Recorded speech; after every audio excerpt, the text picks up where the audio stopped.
कोनों में बसे शिव मंदिरों में भैरव सेना के लिए ट्रेनिंग केंद्र बनाए गए थे और ये कहते हैं कि भैरव सेना काल का दूसरा नाम मानी जाती थी।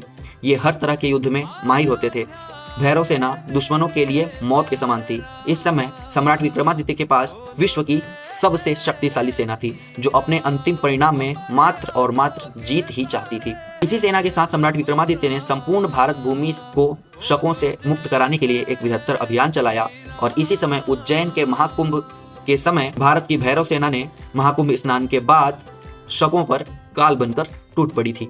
इस समय पर भारत में 4 शक राजाओं का शासन था, लेकिन भैरव सेना के साथ इस लड़ाई में चारों शक राजाओं को बंदी बना लिया गया और विक्रमादित्य सम्राट के सामने उज्जैन लाया गया।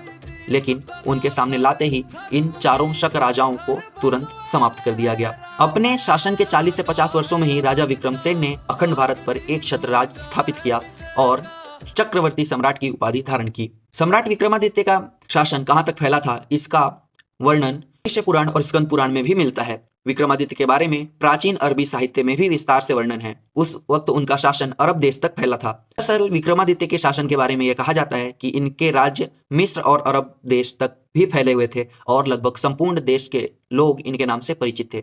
इतिहासकारों के अनुसार उज्जैन के सम्राट विक्रमादित्य का राज्य भारतीय उपमहाद्वीप के अलावा ईरान, इराक, अरब देश में भी स्थापित था। विक्रमादित्य की विजय का वर्णन अरब की कविता हम किंतु की पुस्तक रुकुल में भी किया गया है। पुराणों और अन्य ऐतिहासिक ग्रंथों के अनुसार यह पता चलता है कि मिस्र देश भी विक्रमादित्य के ही अधीन थे।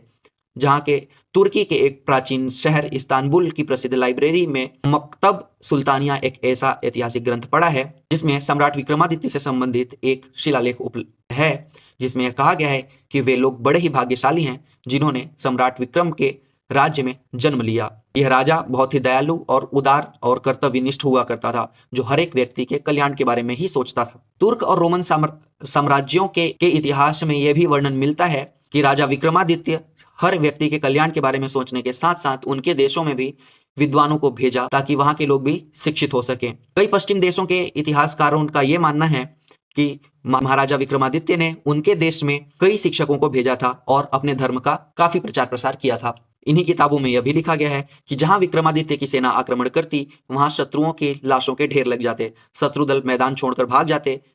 ज्योतिर्विदाभरण नामक एक ग्रंथ में उल्लेख मिलता है कि सम्राट विक्रमादित्य ने रोम के शासक जूलियस सीजर को विक्रम संवत 40 के आसपास रोम से बंदी बनाकर उज्जैन नगर ले आए और संपूर्ण नगर में घुमाया था।